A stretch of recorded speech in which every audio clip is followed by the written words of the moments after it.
What is up, guys? Jake from One Hive, and it is finally here. I've been being asked about this since 2 updates ago.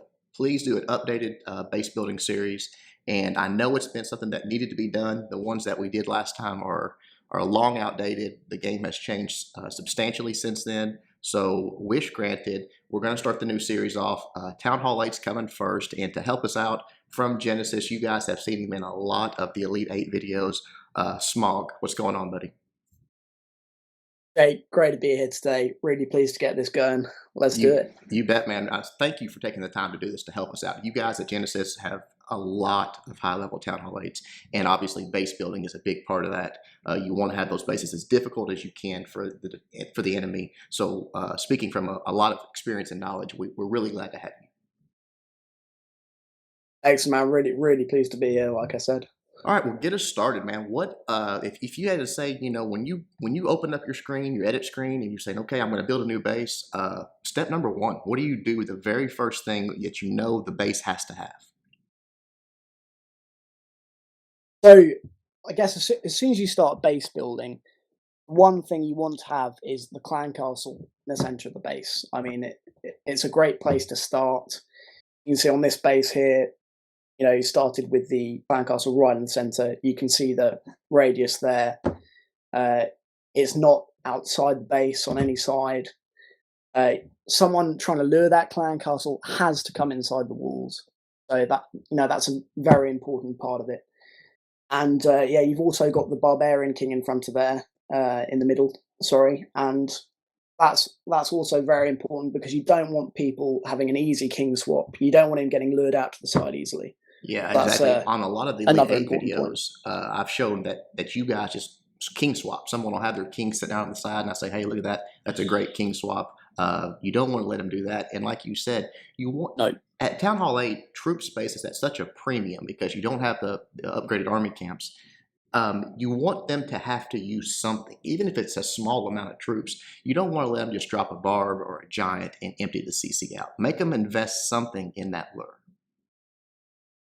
yeah, I mean, with a clan castle set up like this, you would probably have to invest around 15 to 20 troop space if you're Mm. luring with hogs. Yeah, if you're doing a ground attack, or I guess some people who do a go wipe, for example, will just kind of bust in and won't worry about a lure.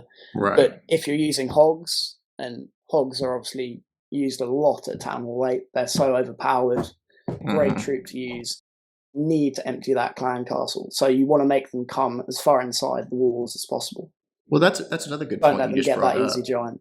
Yeah, that's another good point Yep. you just brought up is that, know what you're going to be defending against. I mean, there's pretty much three basic strategies that have any success, any regular success at Town Hall 8, and that's dragons, hogs, and go wide. So knowing what you're defending against can be a big help as well.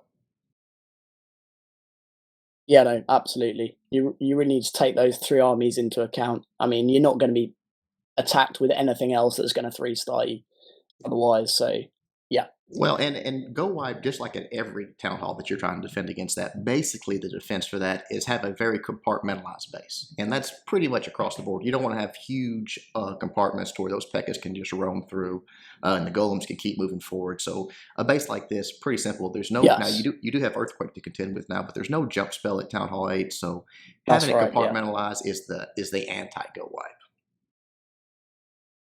yep. I mean, earthquakes are not used that often. We don't see them that often in Genesis. And our opponents we face certainly do not use earthquake spells. I mean, it's Hmm. something you might see, but yeah, at the moment, it's not one of our biggest concerns by any Right. means. All right, then let's talk about defending against dragons. Obviously, the air defense are your primary defense against dragons and the air sweeper. So how do you try to position those? So, I think after placing your clan castle, barbarian king right in the center, you really want to triangulate your air defenses. So I've seen on plenty of Town Hall 8 bases, on popular forum bases, that people clump all their ADs in the core, and that is something you do not want to do. You want them, and as you can see on this base, if I can draw a line between them, um, you've got the ADs nicely triangulated right there. and they can pretty much cover all of the base. It may having the ADs right in the center all together really opens your base up to a holo, and you don't want that to happen. Yeah, or But just yeah, a drag loon. I mean, the very first how-to video I ever yes, did was drag loon, and it was all about, because that's what everyone did. They put all those air defenses in the core and thought, okay, now this base can't be killed with dragons. Well, really, it made it that much easier to kill with dragons because once you funneled your loons in there, it was good night. yeah, you can take them all down in one go with a well placed rage. Uh, I mean, what also comes into play is making sure when you triangulate your ADs, they are not easily accessible. So there's not an easy path into them. And if I just change color, I'll go in yellow here. You can see that the way the defenses are positioned around. So if we look from, oh hold on, I've lost my annotation. What am I? Down the bottom here, we've got Archer Tower, Wizard Tower. If you send in loons from here, from anywhere down in this bottom 6 o'clock position, there is no easy way that they can get in at this AD right here. There's no way. They're going to path away from that AD as far as possible, and it's going to give the AD plenty of time to take those loons down, basically. Right. What you're basically saying is think Or about the hogs, yeah. pathing of the troops coming in. The balloons especially, they're going to go from defensive building to defensive building. So make a little trail leading away from your air defenses, not straight to it. Make it to where the path is natural for them to go away from it, and they'll start to circle that base. Yeah, I mean, if I'm doing a drag loon attack or a drag her attack, and I see an AD that's easily accessible, I just know I can send a group of hogs in there or a group of loons, and that is going to go down without a worry. Right. So that's this another is good perfect. point. That's another good point. Don't make your air defenses easy to get to in the sense of that even one or two defenses can go down, and then that's the next target. Try to make it as hard as you Yeah. can in sequence. I see a lot of times people just have those air defenses. You can directly target them with hogs or loons. That's terrible because people can take that out so easily, and then that's crippled you with 4 hogs. You lose an air defense. That's bad news. Yeah, it really is. And people are still going to be suckered into using dragon attacks. It's always going to happen. So Yep. if your air defenses are set up like this, it's really, really going to hurt them. Let me make because one more no point. matter how you attack it. Go ahead. Yeah, go ahead, man. Well, I should say one more point before we move on that. Another thing that you can see in this base is that, and I've always said it, place high HP buildings between your air defenses. You see on this side, let me change color because you're on red. You see on this side, you've got the town hall. If the dragons are coming in this way, before they go from this air defense to the next one, they got to stop off at that town hall. If they're coming in this way and they start taking out this air defense, before they go to the next one, they got to take out that CC. That's several breaths of fire that they have to stop, pause, and do it. And while that's happening, the other air defenses, the other defenses are shooting at them, can make a huge difference. If you have just low HP, maybe defenses in between those, they can cruise through with a rage. They can cruise through the base too quickly.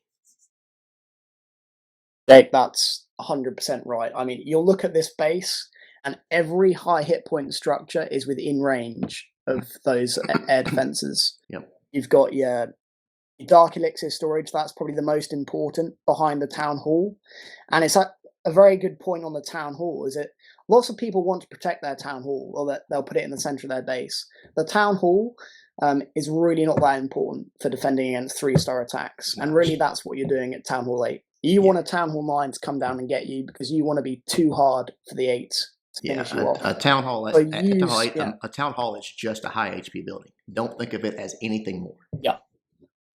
Yeah, exactly. So on this base, it's kind of out at the bottom here, but it really acts as a buffer for these 2 air defenses right here.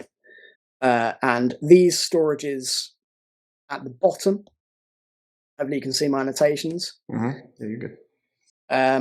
Those storages are also in range.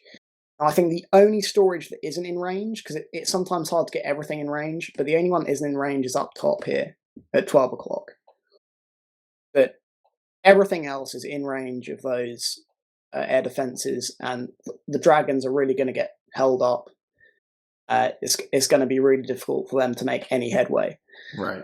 Uh, All right, I before we move, guess, go ahead and touch on yeah. before we move away from air defenses, 'cause we're almost done with that, I think. Touch on air traps, because they're sort of in conjunction, I think. The way you place your air traps has a lot to do with the way you place your your air defense. And then as soon as we touch on that, let's finish up with the air sweeper, and then we'll move on. Well, yeah. I guess once you've done, if you're building your base, you've got your CC, you've got your ADs. I think it's important to place your air sweeper. And generally, I say to all the guys that come into Genesis and make it through their tryout, I go, you want to have your air sweeper covering one air defense. And on this base, the air sweeper, if you could just click on it, Jake, I think it actually it covers two at the back there. Yeah, so that's even better. And yeah, I mean, air sweepers aren't overly effective, but you want to use it as a deterrent. So on this base, someone attacking from the kind of 4 o'clock, 5 o'clock area, they're crazy ideally, because they've not only got to get through those high hit point buildings, but they've also got to battle against a sweeper. And all the time that sweeper's blowing them back, the AD is going to be hitting them. So it's a magnificent deterrent. So basically, once it's going to help you control the direction that the attack is likely to come from. That's the easiest way to say it. Yes, yeah, that's what you want to do, and I think it really helps. Before the air sweeper was introduced, people could pick and choose really what direction they were going to attack from, but this works really well in controlling that. And as you said, I really like the idea. I like where it's at here next to that town hall, because any dragon attack is going to have to probably go to that town hall first, unless it's coming from 7 o'clock, which is not. Again, it has some high HP buildings over there. It's really going to have to stop there. And with dragons, their attack is so slow, to push them back can almost indefinitely sort of mess them up.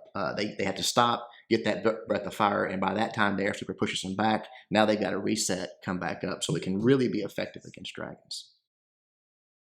100%.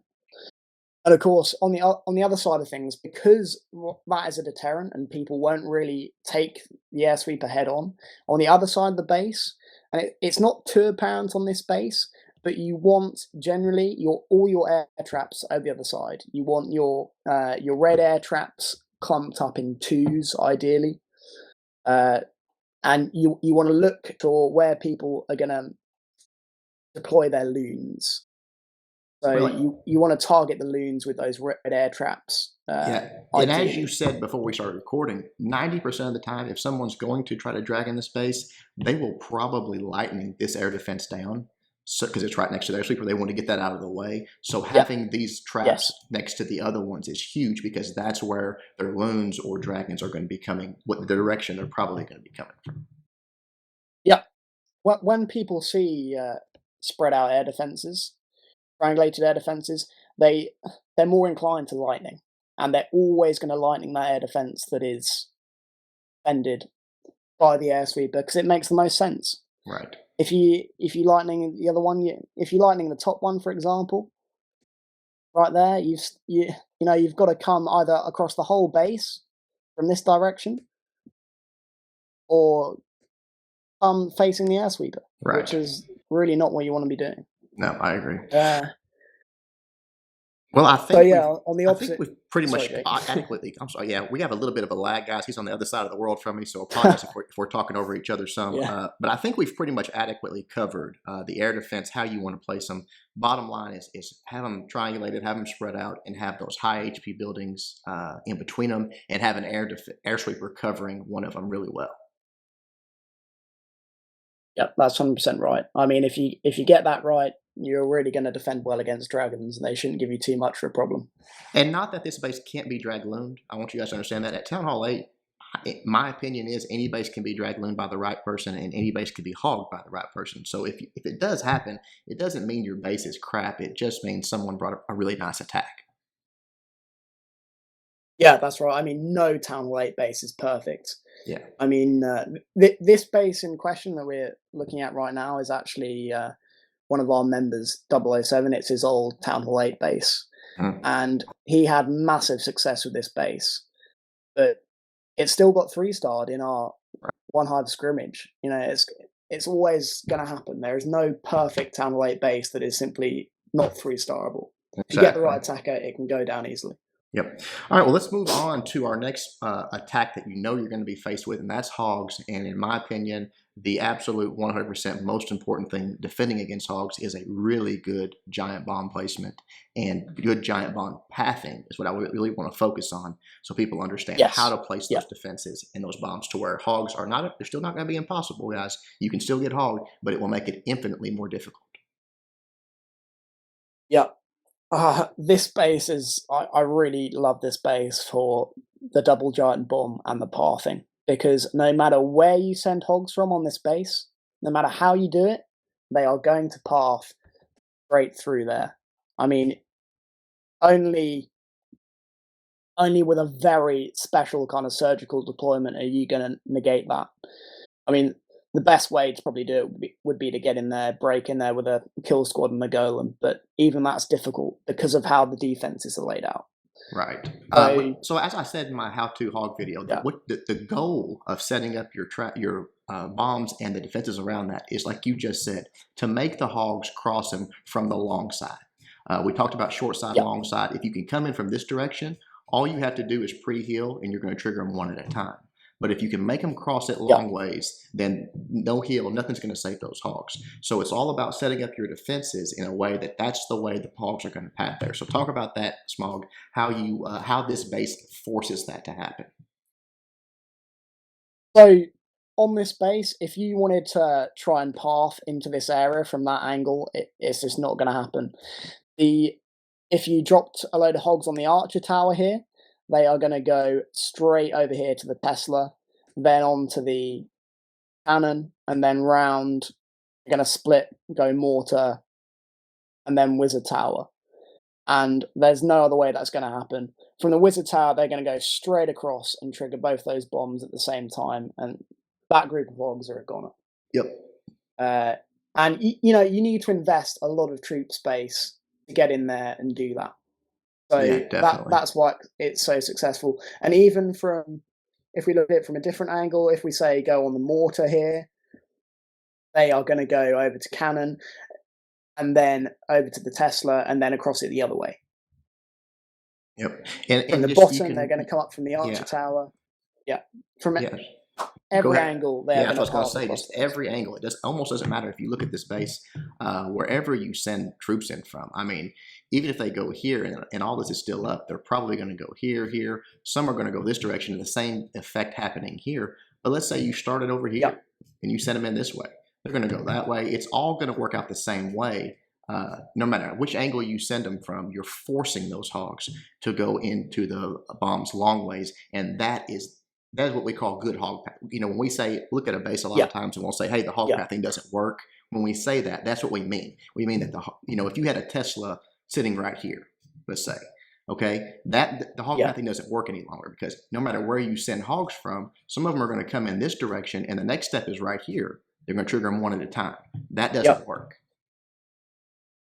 yeah. That is not what you want. I mean, double giant bomb pathing is probably one of the hardest things to get in a Town Hall 8 base, because you really need to consider where each and every defense is placed, Yeah. and it can really be the difference between a defense being one square forward or Mhm. one square backwards, or to, you know, in a different direction. So if this archer tower, for example, was maybe a square back, there would be a possibility of hogs coming over and triggering the bombs one at a time. So Yeah. you really need to get it that the hogs will path to the closest building next, and there's no way they will path anywhere else. That is what is so strong about this base. Yep. It's Uh, it is yeah, minor details, because hogs can sometimes split funny ways. We've all seen it happen. So even if one stray hog goes, it can mess up your double bomb set. So like you said, one tile can be the difference in that. So really, you have to focus on it, and you might have to tweak it. If you build the base and you think the hog pathing works, but someone attacks it and oh, it didn't work.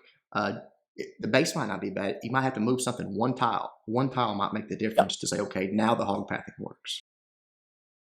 Yeah, that's all it is, and that's what we focus on a lot in Genesis. I don't think there's been one person, including myself, when I came to the clan, that had a base or a double giant bomb that worked. I mean, everyone has to change it. It's so important. Well, I'm sure you've heard it many times, Yeah. like we have. Oh, my base has never been 3-star. Every time someone new comes in. Oh yeah, yeah. we hear that all the time, man. We're just like, eyes roll up, and Yeah. when we look at their base, and it's, your double giant bomb doesn't even work. Yeah. It's crazy. Okay, well, touch on the other thing, yeah. and if you have another point to add, go ahead and do it, Smog. But touch on before you move on about other possible double giant bomb spots. You don't want to have just one, or one that just this is the only one that the pathing works on, because then everyone knows where they're at and they can really focus on it. Yeah, funnily enough, Jake, that is exactly what I was going to talk about next. Nice, nice. I mean, as you can see on this base, you could swap this double giant bomb here. You could put it in this positioning. This position here, or this position, and it would still work. I mean, the position up around here is not as strong, but the one opposite is. Yep. And I was going to say, I mean, another thing is that even if someone knows where your bombs are, even if they've attacked your base, and they can see where the bombs are, it's still difficult to formulate a plan and get in at them. That's exactly Someone looking at your base for the first time is really going to struggle to work it out if you've got numerous positions where a double giant bomb could be and could work. It's very important that the positions work. If they don't work, the attacker can just go, no, I'm not going to worry about that position because it doesn't make any sense. Right. These two positions I know you said that a lot in your videos. Yeah, these two positions that I highlighted here are equally as good. Both of them work perfectly. Let's say this air sweeper wasn't here and you had a double giant bomb position right there. Don't consider that a decoy because it's not good. And if the bombs are there, it's going to be something that's very simple to avoid. But even if they aren't there, a lot of people say, oh, well, it was a possible double giant bomb spot. Just because there's a 2x4 space does not indicate a possible double giant bomb spot when you're going up against solid bases. It just means that there's a hole there. So don't always assume that that's a possible spot when you're building your bases. If it doesn't make sense, it's not a possible spot. Yep. Couldn't have said it better myself, Jake. All right, so we got that. Have some possible different things. Make sure the pathing works on them. The pathing's the big thing because, like you said, even knowing where that double bomb set is there, you've only got two options. You have to invest a large amount of troop space to get in there and get it taken care of, or you have to simply send in enough, basically, hogs to take out. Oops, sorry, my mouse got messed up there. You have to invest enough hogs to take out these defenses and then send a hog in. Now, that's a bunch of hogs that you've got to invest just to get a hog in here at this angle and trigger that double bomb set. Anywhere else on the base, you're pathing over them.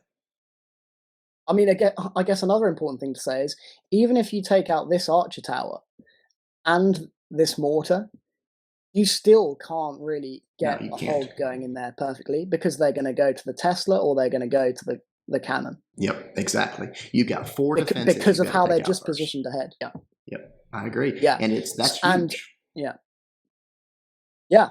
Even if this, well, in fact, if the wizard tower was a square forward, and the air defense was a square forward, that would no longer work. You could get in there. So that just shows you how important a tile space can be. The fact that they're back there really helps the pathing and makes it stronger. Absolutely, absolutely. And again, something you might have to play with, but if you get it right, it's very difficult for the attacker. All right, I think we've pretty much nailed down giant bombs, how you need to place them, what you need to be trying to achieve with them. Anything else before we move on, Smog? Oh, that's fine, man. All right, good. So what do you got next? Let's talk about traps before we go any further, because we've touched on some air traps, we've touched on giant bombs, but let's talk about spring traps, which are another huge defense against hogs, and small bombs and Teslas. But go ahead and start us off on spring traps.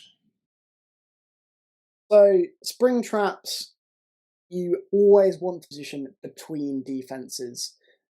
So you can see on this base, every spring trap is between two defenses where hogs are definitely going to path, no matter which direction you send them from. And you want that to happen every time. You want that, no matter how someone hits this base, you want them to travel over all the spring traps. Because if you think about it, if you get a group of hogs traveling over every spring trap, that's 3 hogs a spring trap. That's a lot of hogs. Oh yeah, that they're losing to their raid.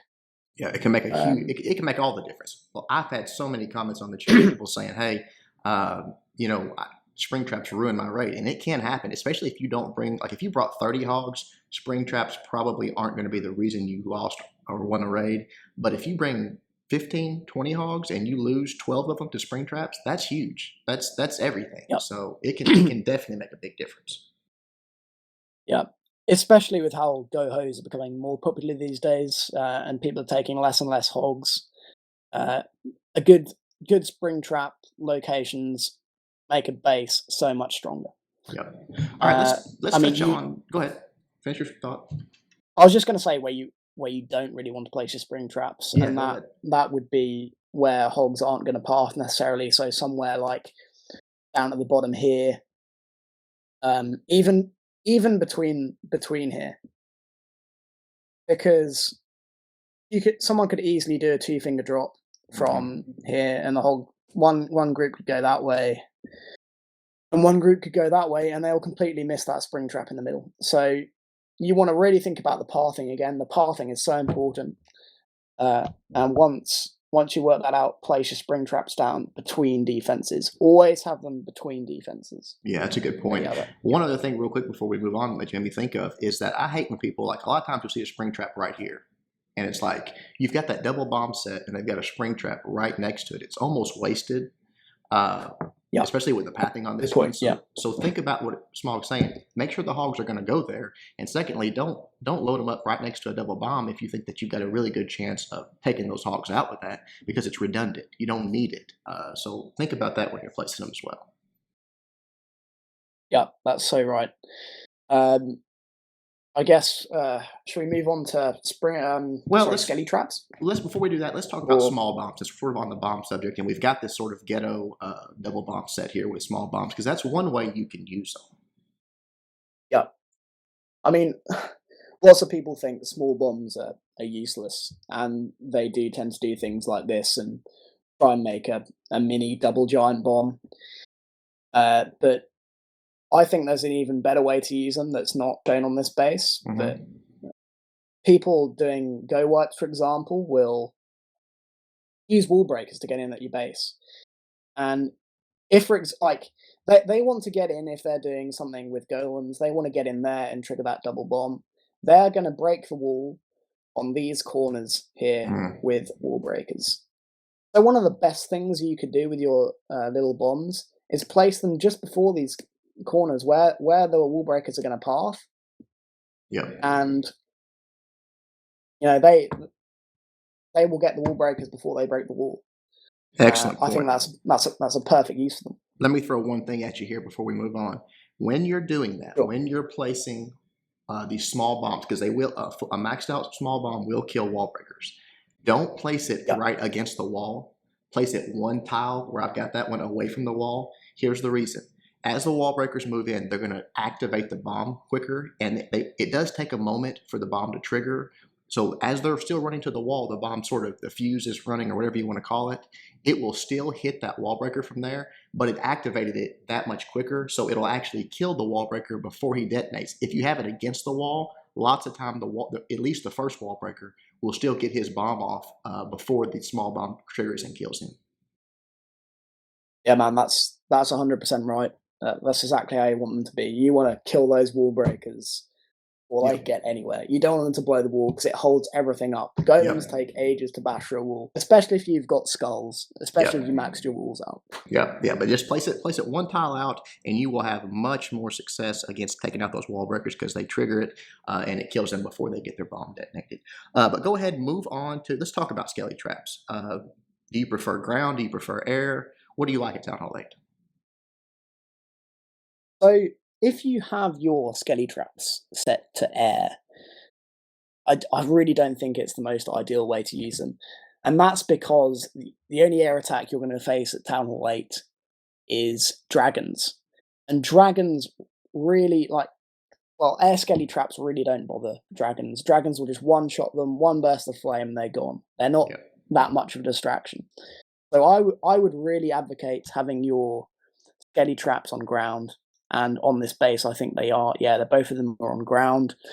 Because they will either act as a distraction for things like Peckers or Barbarian King. They will hold them up and allow point defense, all your defenses to fire on them.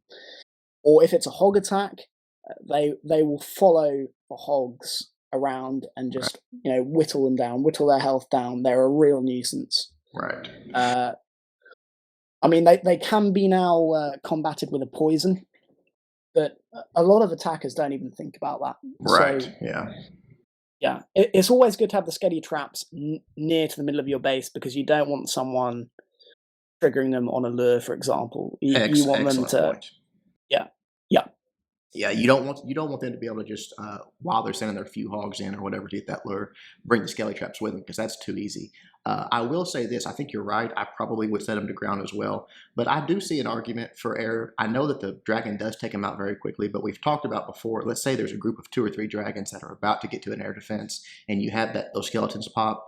It does make a difference because those 2 or 3 dragons are all going to target those skeletons, and while it is just going to take one puff from the first dragon to take them out, you have essentially distracted 2 or 3 dragons for the time it takes for one attack, and they have so much of their damage built up in each attack that gives the air defense a few more shots to fire. But if I was building a Town Hall 8 base, I would probably set it on the ground as well. Yeah, I mean, they could actually work like that, and I think another important point is if you think someone is going to attack you from loons from a certain direction, then it's also good to put your Scaly Traps there because they will chop down loons really they wreck quickly. loons. They sure do. Yeah, sure. Yeah, especially if you've got some red air traps there as well. That could really blow someone's attack out of the water because they're sending those loons expecting them to get a few defenses, and before they know it, there's a whole load of air bombs, skellies, and they're all down within seconds. So that is a good use for them if you're going to set them to air.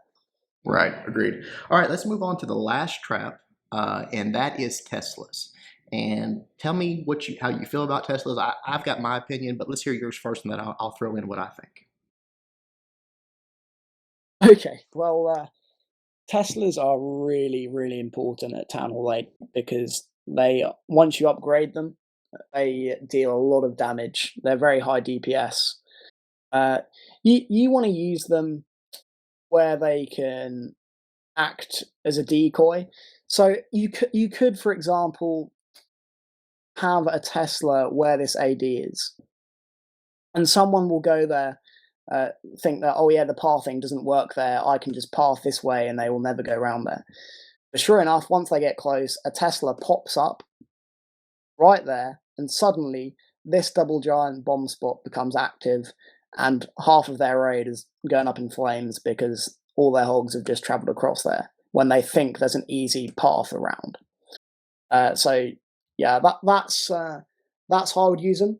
I would also get them near to ADs as much as you can, because an AD combined with a Tesla firing on a dragon is really going to take it down quickly, especially if there's no heal there for that dragon. And when you've actually got a base like this, like we talked about with the triangulated air defense, someone is, if they're smart, they will lightning, so they won't even have any heals.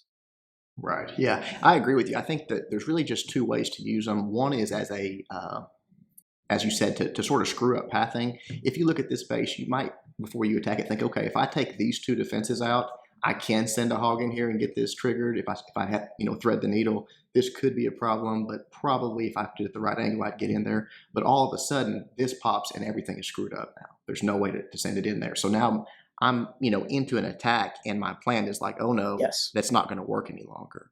The other way I think that it can be used, and I think this is only probably a way I would use it while I'm upgrading them. If I'm a new Town Hall 8 and I have a new maybe level 1, level 2 Tesla, is to screw up a lure.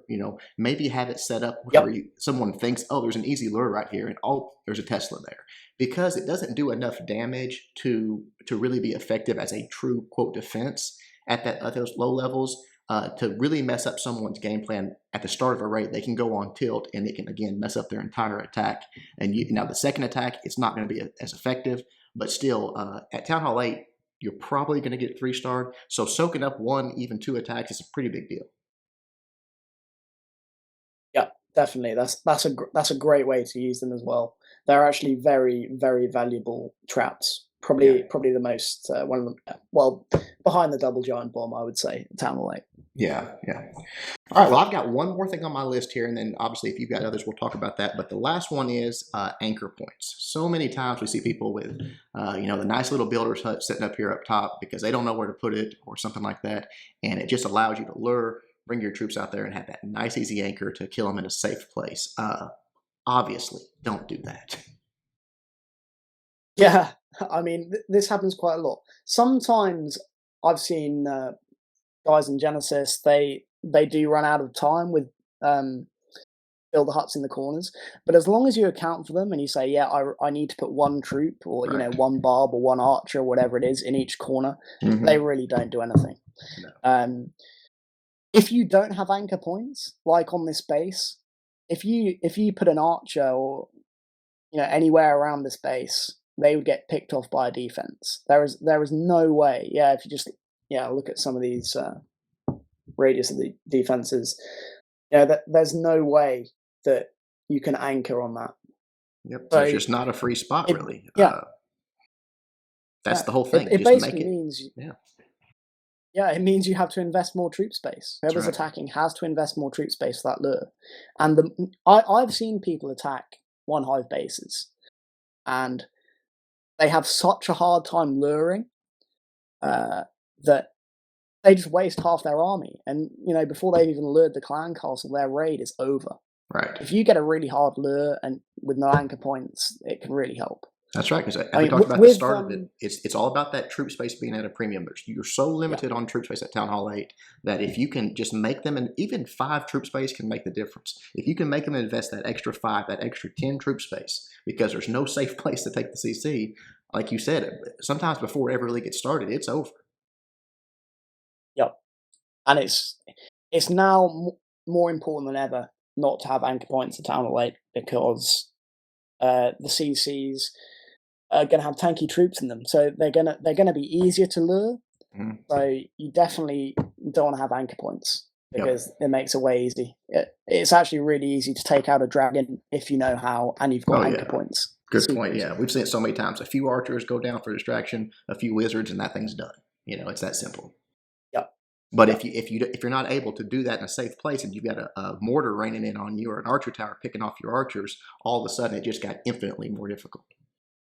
Yeah, makes it so much harder. And I've seen raids go down in flames because they just can't take a dragon down because a mortar's firing on all the troops and the dragon's spinning and firing on the wizards, and But as always, it can be, anything can be defeated. Like I said at the start of the video, your Town Hall 8s are going to get 3-starred. Don't think that's a bad base. If you've got a Town Hall 8 and it soaked up 3 attacks and then got 3-starred, pretty good base in my opinion. Maybe it needs a tweak or 2, but that is a good. Oops, sorry, we lost a connection there.